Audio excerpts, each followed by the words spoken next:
कि यार क्लास 8 बजे से हुई है स्टार्ट, तो 8 बजे वाला माहौल कैसा लग रहा है? मुझे तो ऐसा लग रहा है जैसे 8 बजे क्लास में कितना समय था मेरे पास, सोने का भी आराम से, उठना नहाना, उसके बाद भी आराम से ब्रेकफास्ट करना, फिर बैठे हैं। ये आदत क्या थी कि वो 7 की क्लास होती थी, तो अपना 7 बजे के आसपास तक हर चीज़ रेडी रहना होता था। और आज तो ऐसा लग रहा है कि जैसे टाइम टाइम है। तो उम्मीद कर रहा हूँ कि आप सबको भी मजा आएगा, है ना? ज़्यादा जल्दी हो रहा था सुबह 7 बजे ना, तो ये बच्चे कैसे फिर से कर रहा है, कर ध्यान मत दिया करो। फॉर्म भरने से सिलेक्शन थोड़े होते हैं, पढ़ने वाले होते हैं। आपकी क्लास में देख लो कितने बच्चे हैं, पूरा सब कुछ बताने के बावजूद भी बच्चे तभी करते रहते हैं। तो फॉर्म भरना अलग चीज़ है, तैयारी करना भी अलग चीज़ है, इंटेलिजेंस होना और चीज़ को अप्लाई करना, ये कॉम्बो होना ये अलग चीज़ है ना। तो इसलिए कितने बच्चे फॉर्म भरे कर ध्यान नहीं है। आप पढ़िए सोचेंगे भाई, मेरे लिए तो बचपन से अभी की बात नहीं है, मैं 7वीं क्लास में रात को पढ़ने की आदत है, तो सुबह उठना मेरे लिए हमेशा मुश्किल रहा है। बिल्कुल स्कूल बस में कैसे कैसे जाता मुझे पता है। और 11 12 के टाइम पे स्कूल जाना कम कर दिया ना, तब तो मैं पढ़ता ही रात में था। तो आदत थोड़ी सी रही निकल उठने की। खैर चलो अब हम आगे बढ़ते हैं। एक क्वेश्चन आपको ये करना है और इसमें आपको आंसर नहीं देना, पहले क्वेश्चन पढ़ के आपको बताना है कि सर ये दो ऑप्शन तो आंसर नहीं हो सकते। आप पहले बताओ कि कौन से दो ऑप्शन आंसर नहीं हो सकते, ये आपको ढूंढना है। क्या पृथ्वी की त्रिज्या 1% कम हो जाए, रेडियस को 1% कम कर दें, क्या द्रव्यमान हो जाता है, तो radius of the earth was sink by 1% mass remaining the same, total mass को सेम रखते हुए त्रिज्या 1% कम हो जाए, तो अगर पृथ्वी की सतह पर जी के मान में बढ़ोतरी होगी घटोतरी होगी, इनमें बढ़ा होगा या घटा होगा। आपको बताना है कि सर ये दो ऑप्शन जो है ये आपको नहीं आंसर हो सकते, ये बताओ। आगे समझ चलेगी। कविता देवी आपकी नमस्ते ले ली है, विक्की जाट, राम राम राम राम, अनुज सिंह राठौर, मोहित कुमार देव राय। अरे सुशील कुमार सारी क्लास कंप्लीट कर लिया, वहां पे पढ़ने वाला चांस दिया देखो। उसने कहा कि रेडियस 1% कम करनी है, रेडियस 1% कम करनी है, मास वही का वही रखना है, तो कह रहा है कि जी के वैल्यू पे क्या पड़ेगा। बड़ा फर्क किस पर पड़ना है, जी के वैल्यू पे। तो जी का फॉर्मूला क्या पढ़ा आपने, स्मॉल जी का होता है capital G m upon r square. अब बात समझना, ये तो कैपिटल जी है तो पूरे ब्रह्मांड में सेम रहता है, तो बदलती नहीं है। अब कह रहा है कि मास भी सेम रखना है, मास को भी बदलना, यानी जी के रेडियस पर डिपेंड करिए। आप रेडियस को 1% घटा रहे हैं, अगर रेडियस घटेगा जी का मान बढ़ेगा, तो रेडियस घटेगा जी का मान बढ़ेगा नहीं, कम से कम सी और डी ऑप्शन तो नहीं हो सकता। रेडियस घटने पर जी का मान बढ़ेगा और आधा प्रतिशत बढ़ेगा कि 2% बढ़ेगा, ये आपको चेक करना है। तो सबसे पहले पेपर में आप ये चेक करेंगे कि जी का मान घटेगा कि बढ़ेगा, फिर उसका आपको देखना है कि कितने परसेंट का फर्क आएगा। एक मैं आपको डायरेक्ट बताऊं, जब भी ऐसा क्वेश्चन आए रेडियस 1% घटा दी, 2% घटा दी, 5% घटा दी, ऐसा क्वेश्चन आए तो जितने परसेंट चेंज करें रेडियस में उसमें 2 की मल्टीप्लाई कर देना, इसको नहीं करना 2 का गुणा करना है। तो अगर रेडियस 1% घटा दो 2 मल्टीप्लाई करेंगे 2% बढ़ेगा जी का मान 2%। तो सीधा कर लेना, ये चाहो उसका फॉर्मूला निकाल लेना, इतना करने की जरूरत नहीं है। रेडियस 2% घटेगी तो 4% बढ़ जाएगा, 2.5 तो 5 बढ़ जाएगा। परसेंटेज चेंज इन जी, जी के मान में प्रतिशत परिवर्तन आता है, उसका फॉर्मूला होता है 2 delta r by r into 100। आप इस फॉर्मूले से करेंगे तो डेल्टा क्या है, रेडियस में कितना चल रहा है, रेडियस में कितना चल रहा है भाई 1% का ओरिजिनल का 1% ऑफ r, यानी पूरे रेडियस का 1% चेंज हुआ है। तो वैल्यू पुट कर दो 2 डेल्टा क्या 1% का बेटा 100 से डिवाइड करना, परसेंटेज का मतलब होता है 100 से डिवाइड करना, ऑफ का मतलब होता है मल्टीप्लाई। तो आगे तो डेल्टा की मैंने पुट कर दी 1% का डिवाइड करना, ऑफ का मल्टीप्लाई r, नीचे क्या लिखा हुआ है एक r लिखा हुआ है नीचे, बाहर 100 लिखा हुआ है, तो 100 कट गया r कट गया, कितना बचा 2। लेकिन पेपर में इतना नहीं करेंगे, हम सीधा क्या करेंगे, सबसे पहले देखेंगे रेडियस घटेगा, जी का मान बढ़ेगा, कितना बढ़ेगा, तो जितना परसेंट रेडियस कम की है उसमें 2 की मल्टीप्लाई कर देंगे, तो आंसर यहाँ 2%। सीधा 1 से 3 सेकंड आंसर देंगे इसका, इनके लगे फॉर्मूला आगे 3 मिनट खराब करने 2 मिनट खराब करने, ठीक है। अच्छा एक क्वेश्चन कल की क्लास में आपको बताए थे, फटाफट कर लेते हैं। Correct the weight of the body at the centre of earth, पृथ्वी के केंद्र पर पिंड का भार क्या होगा। आपको पता है कि अर्थ के सेंटर पे जी की वैल्यू होती है 0, और जहां पे जी 0 वहां पे वेट भी क्या होगा 0। डायरेक्ट करवाएंगे क्वेश्चन को, क्योंकि मेरे क्लास में डायरेक्ट पढ़ चुके हैं। पृथ्वी के केंद्र पर पिंड का भार होगा 0। ये क्वेश्चन डिस्कस किया था, when a person goes from equator to pole he feels his weight has, but कहां से इक्वेटर से जा रहा है पोल की तरफ, तो इक्वेटर पे पोल की तरफ जाएगा तो भार में क्या फर्क पड़ेगा, इक्वेटर पे जी का मान कम होता है, वेट भी कम होता है, पोल पे जी का मान सबसे ज्यादा, वेट भी क्या होगा ज्यादा, तो इक्वेटर से पोल की तरफ जाएंगे तो आपको वेट बढ़ते लगेगा, फोर्थ क्या होगा, ये आंसर। जैसे बात में डिस्कस कर ली थी, तो इसको फटाफट कराऊंगा, ये क्वेश्चन नहीं करेंगे। ये वाला आप करो, पृथ्वी की सतह से कितनी ऊंचाई पर गुरुत्व त्वरण का मान, पृथ्वी की सतह पर गुरुत्व त्वरण के मान का 1 बटा हो जाएगा। ये कह रहा है कि भाई पृथ्वी की सतह से मैं कितनी हाइट ऊपर जाऊं,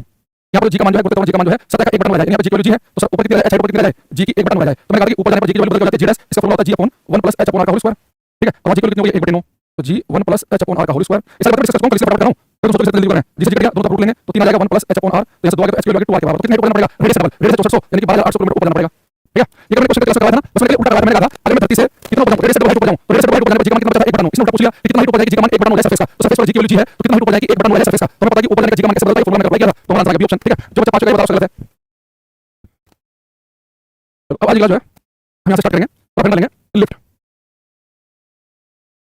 लिफ्ट का शॉर्टकट और डिटेल दोनों हम करेंगे, पहले शॉर्टकट तरीका और फिर इसका समझेंगे पीछे का बैकग्राउंड। लिफ्ट एलिवेटर जो भी आप करना चाहो, ठीक है। टाइपिंग अच्छी आती है, बस मोबाइल ना फुल स्क्रीन पर कर लिया करो, सही दिखाएगा। आप मोबाइल ऐसे लेकर बैठते होंगे उसको ऐसे दिखाती है, ठीक है। तो मोबाइल ऐसे करो, ऐसे करो, सही दिखेगा। कितना सुंदर लिखा हुआ है, एक एक शब्द मोती की तरह दिख रहा है, और राइटिंग कर रहे हो तो बोला सुनना ध्यान से, ये नहीं है वो नहीं है, शिकायत करनी हमारे जीवन में है, ये बड़ी समस्या है। शिकायत को पिंडाल लेकर बैठे हैं हम, ये नहीं है तो बोला तो मैं ऐसे कर 20 को बिहार पुस्तक में जा रहे थे, फिर पता चल गए अरे उन्हें बदतमीजी क्योंकि जब न्यूटन के नियम पढ़ाते हैं बच्चों को, हम बताते हैं कि जब भी आप जा रहे हैं तो कुछ ट्रेन से उतरना है न चढ़ना है, 1-2 मिनट बता के क्या कर लेंगे, ट्रेन जा रही है तो पैसा जीवन में कौन आएंगे या 100% अपॉर्चुनिटी के ऊपर सिलेक्शन हो जा रहा है तो क्या इसलिए ना साउंड सिंगर क्या कर रहा है,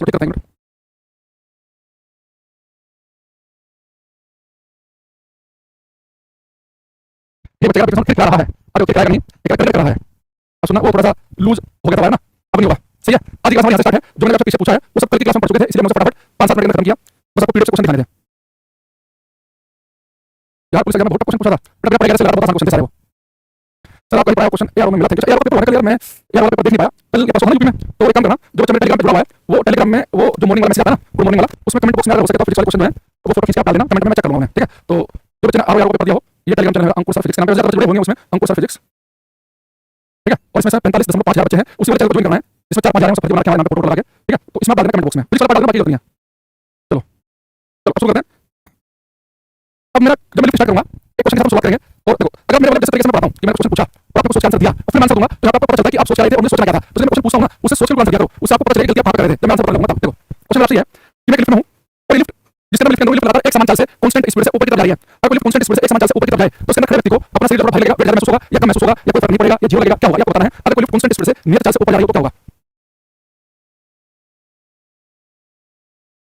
ठीक है मंसू, लाइव शो नहीं हुआ है, लाइव क्लास चल रही है, शो हो रहा नहीं हो रहा मतलब नहीं है, लाइव चल रहा, लाइव पढ़ाई करो तुम। एक आंसर आपसे नाक का एक से बंदा है कह रहा है कि जो मॉर्निंग मॉर्निंग ना शुरू में कह रहा है क्लास रिकॉर्ड है क्या? अरे भाई मास्टर कह रहा है कि आप सभी को नाग पंचमी की शुभकामनाएं, बच्चे कमेंट कर गए नाग पंचमी होती है, रिकॉर्ड क्लास चल रही है।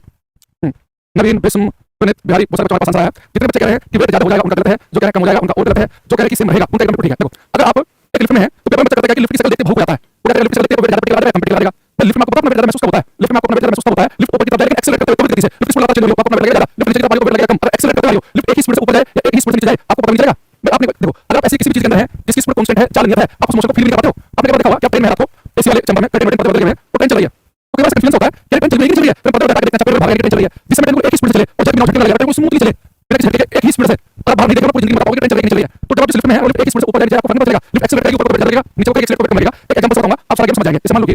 मैं एक लिफ्ट में हूं, ठीक है, और अब मैं ग्राउंड फ्लोर पे हूं, ग्राउंड फ्लोर पे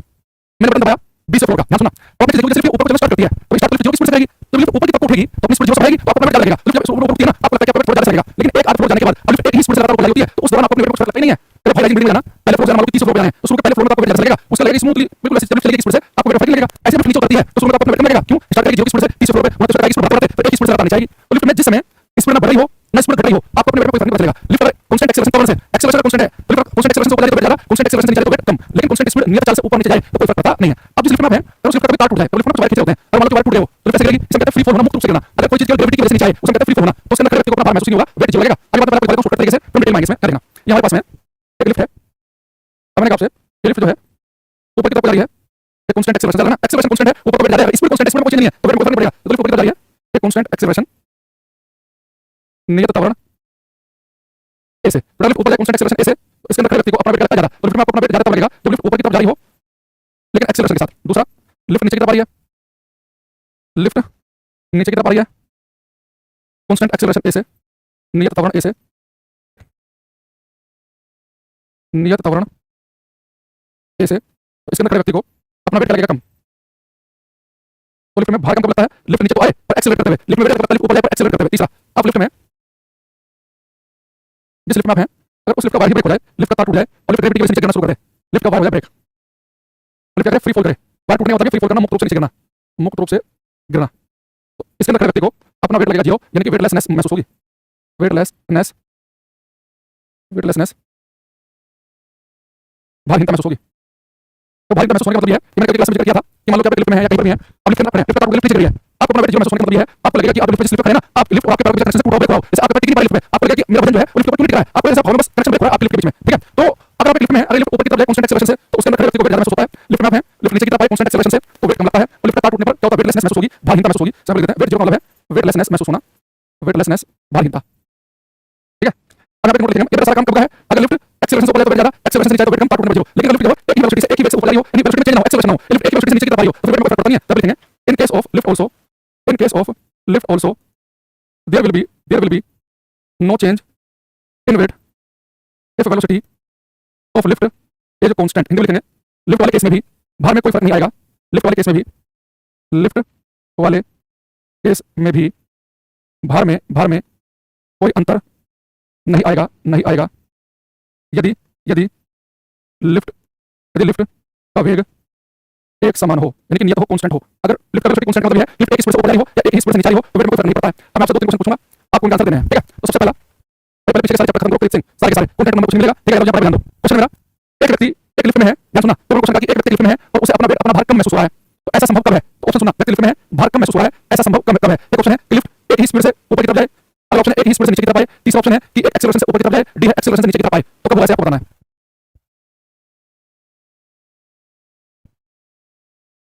सफिक वगैरह से आंसर दिया एकदम बिल्कुल समर्पित पांडे गलत हो गया। बेटा क्या तुम कुछ लोग क्या सुनते हो, क्या पढ़ते हो, तुम्हारी बुद्धि को काम नहीं करती थोड़ी सी भी, एक पैनल लेके बैठा करो,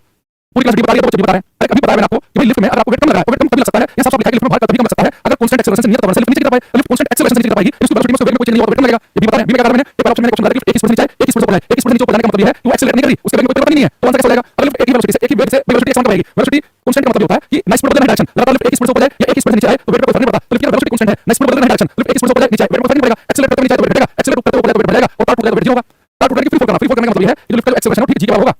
तो जब लिफ्ट का तार टूटेगा लिफ्ट नीचे की तरफ आएगी और लिफ्ट नीचे की तरफ आएगी, दोनों फर्क ये है जब लिफ्ट का तार टूट जाएगा ना तो उसका एक्सेलरेशन ठीक जी के बराबर आ जाएगा। यहाँ पे लिफ्ट एक्सेलरेशन नीचे आ रही है ना तो नीचे आ रही है तो उसका एक्सेलरेशन जो है जी से कम है, 9.8 से कम है। तो अगर लिफ्ट नीचे की तरफ आ रही हो तो उसका एक्सेलरेशन जी से कम हो तो आपको वेट कम लगेगा, लेकिन एक्सेलरेशन ठीक जी के बराबर हो जाए तो वेट कम होता है ठीक 0 हो जाएगा। लिफ्ट नीचे आती है तो वेट कम लगता है तो वेट कम होता है ठीक 0 हो जाएगा अगर एक्सेलरेशन जी के बराबर हो जाए। ठीक है, जैसे क्वेश्चन देखना है यहाँ पे, ठीक है ना, ये ध्यान रखना थोड़ा लैंग्वेज अलग है इसकी। हां ये डब्ल्यू पे हो जाएगा भाई। इसलिए कहा कि one feels heavier in lift when the lift में कोई व्यक्ति भारीपन महसूस करता है, इसलिए कि इज गोइंग डाउन स्टेडली लगातार नीचे आ रही हो, इनकी बेटा स्टेडली का मतलब है कि समान चाल से लगातार नीचे आ रही हो, समान चाल से लगातार नीचे आ रही हो, एक ही चाल से नीचे कोई फर्क नहीं पड़ेगा। लिफ्ट में वेट आपको ज्यादा लगा लिफ्ट को ऊपर जाना चाहिए और एक्सेलरेट करना चाहिए, एक ही समान चाल से ऊपर जाएगी हो गया। और लिफ्ट करेगी फ्री फॉल करेगी, मुक्त रूप से करेगी, स्वतंत्र रूप से करेगी तो वेट 0 हो जाएगा। तो just begin to go, just चलना शुरू करने का मतलब क्या है, अभी यहां पर थी जस्ट चलना शुरू करेगी तो स्पीड अपनी भागेगी 0 से 4 उसकी वेलोसिटी एक्सेलरेट करेगी वो वेट लगेगा ज्यादा। अगर लिफ्ट में आपको वेट ज्यादा महसूस करना है एक लिफ्ट जो है वो ऊपर की तरफ जानी चाहिए तो मैंने कहा कि लिफ्ट चलना शुरू करेगी तो जो स्पीड भागेगी उसकी स्पीड एक्सेलरेट करेगी वो जस्ट बिगिन टू गो। यहां पर उसने सीधा सीधा पूछा कि व्यक्ति ज्यादा हैवी महसूस कर रहा है लिफ्ट में तो यहां पे लिफ्ट एक्सेलरेट करते ऊपर जाए, उसने कहा कि लिफ्ट जस्ट चलना शुरू करेगी तो जस्ट चलना शुरू करेगी स्पीड जो भागेगी ना तो उसमें वेट लगेगा, उसमें लगेगा। तो 20 का आंसर है। तो दोबारा समझना, अभी मैंने क्या बताया दो लाइनों के अंदर पूरा लिफ्ट के क्वेश्चन सारे कर सकते हैं। पेपर में अगर आपसे लिफ्ट एक ही स्पीड से एक ही चाल से ऊपर की तरफ जाएगी नीचे की तरफ तो स्पीड कांस्टेंट है, चाल कांस्टेंट है या वेलोसिटी वेग कांस्टेंट है, लेकिन स्पीड बदल रही है डायरेक्शन। तो स्पीड या वेलोसिटी कांस्टेंट करे तो कहेंगे लिफ्ट से ऊपर जाए नीचे वेट में कोई फर्क नहीं पड़ेगा, व्यक्ति जैसा महसूस करता है वैसे ही करेगा। लेकिन जैसे आपको एक्सेलरेट करना तो गति तो एक्सेलरेट करते समय ऊपर जाएगी तो वेट ज्यादा, एक्सेलरेट करते नीचे जाएगी तो वेट कम लगेगा। लेकिन एक्सेलरेट करते नीचे जाएगी तो वेट कम लगेगा, लेकिन एक्सेलरेशन जी के बराबर हो जाए, जी के बराबर होगा जब लिफ्ट का तार टूट जाएगा तो लिफ्ट फ्री फॉल करती है तो उस केस में वेट कम होता है तो 0 हो जाएगा। तो अगर लिफ्ट का तार टूट जाए तो एक्सेलरेशन जी के बराबर होता है, वो मुक्त रूप से गिर रही है, स्वतंत्र रूप से गिर रही है तो वेट कितना हो जाएगा 0। तो दोबारा समझना, मैं एक बार फिर से बोल रहा हूं, जो मैं बोलूंगा ध्यान देना। मैंने कहा कि ये लिफ्ट है, मैं आपसे कह रहा हूं लिफ्ट ने जस्ट ऊपर की तरफ उठना शुरू किया, जस्ट ऊपर की तरफ उठेगी तो शुरुआत करेगी जो स्पीड से, जस्ट ऊपर उठेगी तो स्पीड बराबर बाइक पहले दो फ्लोर तक, जस्ट ऊपर उठेगी तो वेट लगेगा, जस्ट नीचे की तरफ शुरू करेगी तो वेट कम लगेगा। क्यों? जस्ट ऊपर की तरफ जाएगी एक्सेलरेट करेगा, स्पीड बढ़ाएगी अपनी, जब नीचे की तरफ आएगी तो बढ़ाएगी तो एक्सेलरेट करते ऊपर वेट ज्यादा, एक्सेलरेट करते नीचे वेट कम, लेकिन एक स्पीड नीचे कोई फर्क नहीं, एक स्पीड से ऊपर जाए कोई फर्क नहीं पड़ेगा, तार टूटने पर 0। ये बस समझ नहीं है। तो बच्चे सारी क्लास में ले चुके हैं, जब मैंने काइनेमेटिक्स पढ़ाना शुरू किया है सारा का सारा पढ़ चुके हैं और आज भी क्लास में टाइम से बताएंगे, यहां तक बात क्लियर होगी नहीं। अब मैं इस बात को थोड़ा सा टेक्निकली बताता हूं फॉर्मूले के फॉर्म में, ठीक है।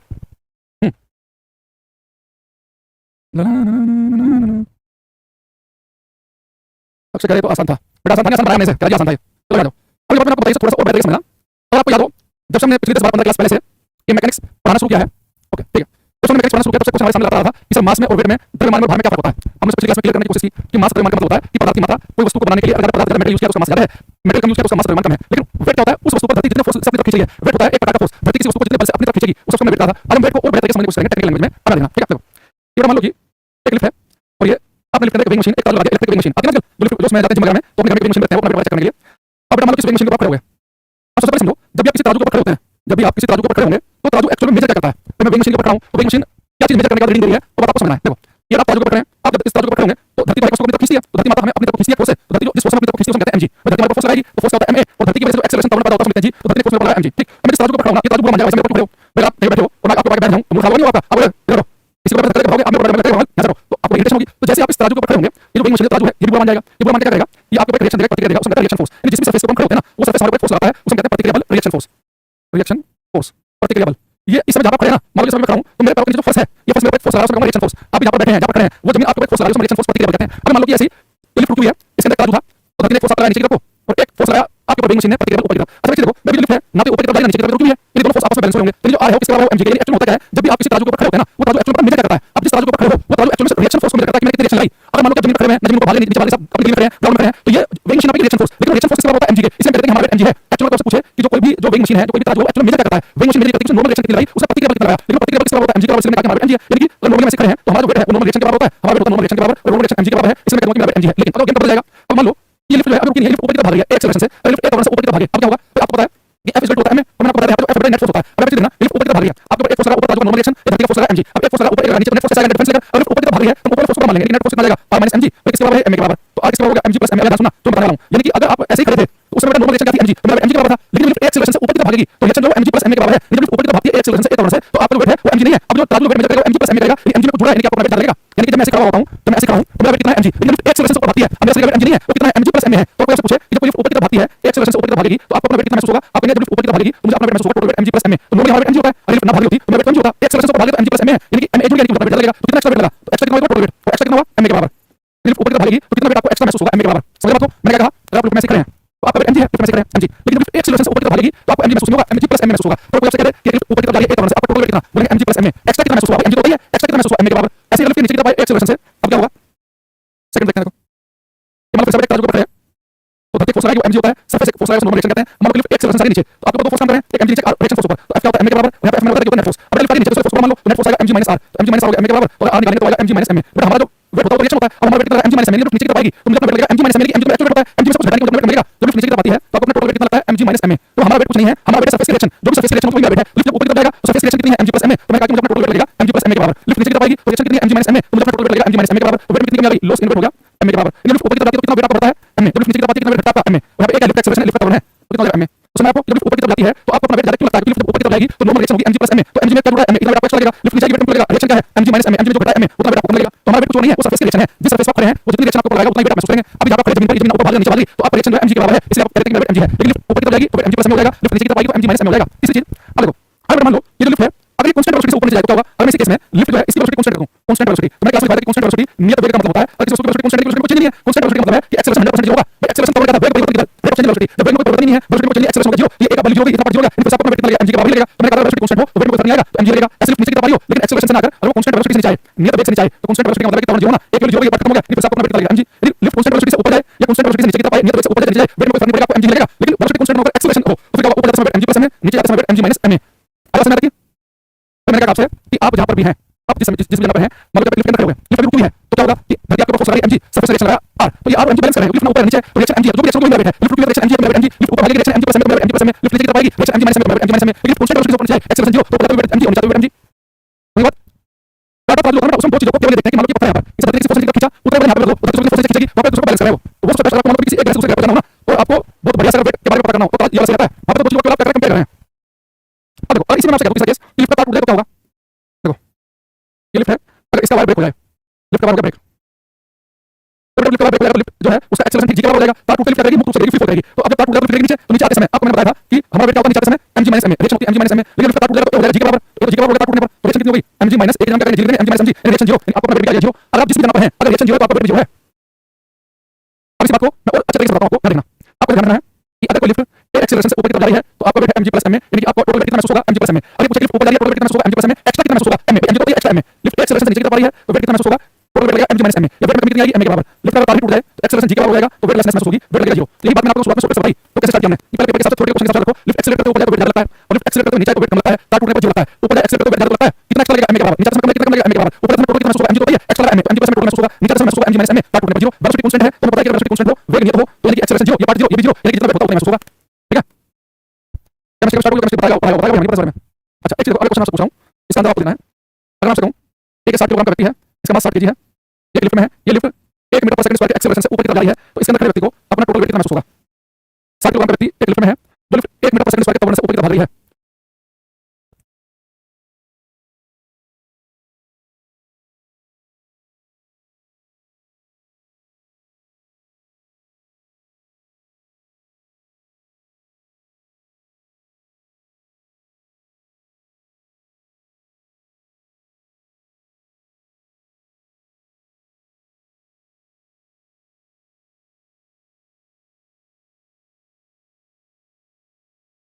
देखो जैसे हमने देखा कि लिफ्ट ऊपर की तरफ जा रही है एक्सेलरेशन से, तो समझ में आ गया कि लिफ्ट ऊपर की तरफ जा रही है एक्सेलरेशन से,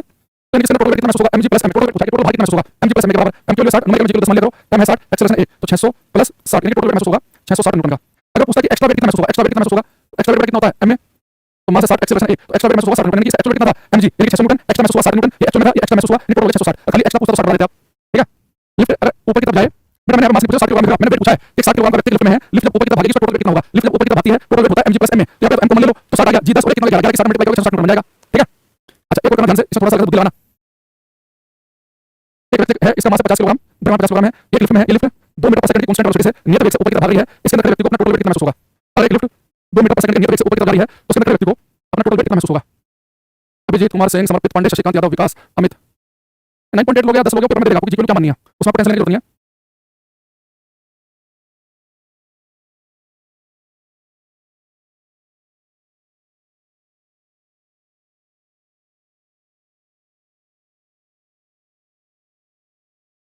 देखो मैंने लिफ्ट लाई ऊपर कांस्टेंट वेलोसिटी नियत वेग से, तो लिफ्ट कांस्टेंट वेलोसिटी से ऊपर की तरफ जाएगी तो वेट ना कम लगेगा, एक्चुअल वेट उतना महसूस होगा कितना mg के बराबर। लिफ्ट जो है अगर वो एक ही वेग से ऊपर नीचे जाए, कांस्टेंट वेलोसिटी से ऊपर नीचे भाग में कोई फर्क नहीं होता, यानी mg जो है उतना महसूस होगा, तो 50 × 10 यानी कि 500 न्यूटन,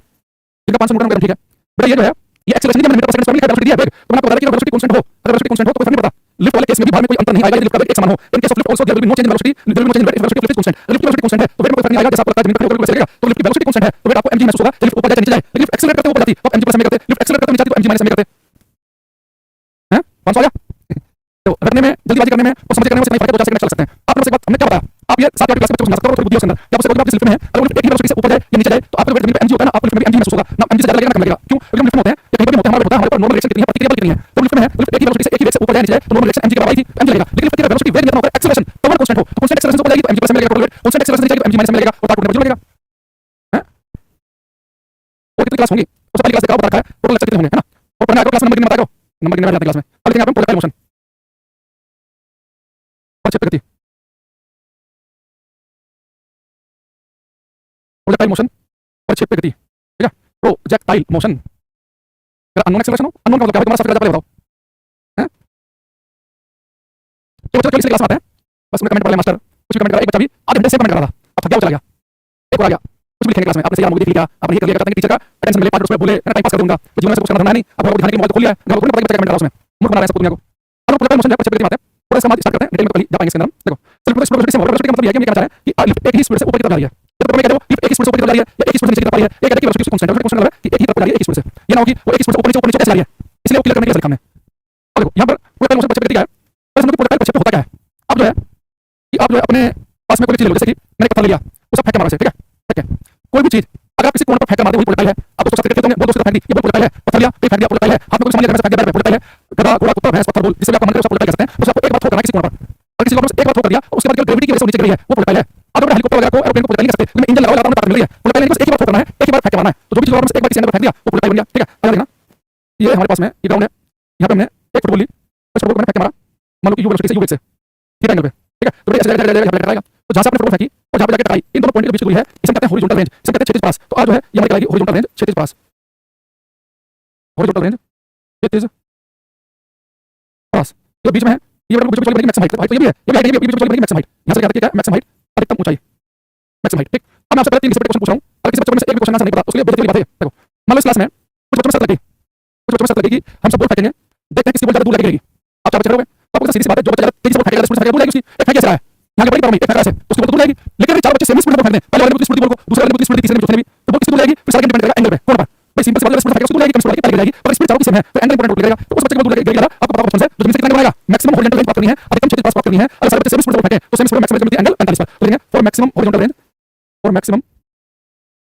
हॉरिजॉन्टल रेंज अधिकतम क्षैतिज पास के लिए 45 डिग्री, अधिकतम क्षैतिज पास के लिए maximum horizontal range 45, Aman Singh Pradeep Chandra Mishra Tiwari Anurag Yadav बढ़िया दिया उन्होंने 45 डिग्री। अब आपने शर्त दी जब ऊपर फेंकेंगे देखेंगे ऊपर किसी जाएगी, जब ऊपर किसी जाएगी तो क्या होगा कि अब जो ज्यादा स्पीड से फेंकेगा उसको जाएगी, एक फेंकी ऐसे है नहीं पड़ेगी, एक ऐसे फेंकेगा उसको जाएगी, लेकिन सारे बच्चे सेम स्पीड है तो उसको ऊपर जाएगी तो जमीन से 90 डिग्री का जमीन है, जमीन से 90 डिग्री का बढ़ाएगा मैक्सिमम लेगी, तो लेंगे फॉर मैक्सिमम हाइट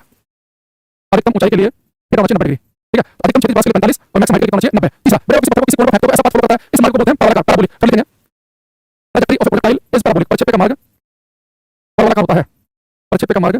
पैराबोला का होता है, ट्रैजेक्टरी ऑफ प्रोजेक्टाइल पैराबोलिक, ठीक है? तो कल मैं इसी स्टार्ट करूंगा, आज के लिए बताते हैं, तो कल डिटेल में से प्रोजेक्टाइल मोशन को एक घंटा पूरा डिटेल में समझेंगे, फिर कैसे खत्म करेंगे, ठीक है? तो आज के लिए इतना ही, बाकी मिलते हैं, thank you, bye, take care, bye bye. और बहुत एक बार आपका चंदन राम प्रकाश सत्यम अमित गुलजार तिवारी जी सबका बढ़िया आंसर करेंगे, थैंक यू।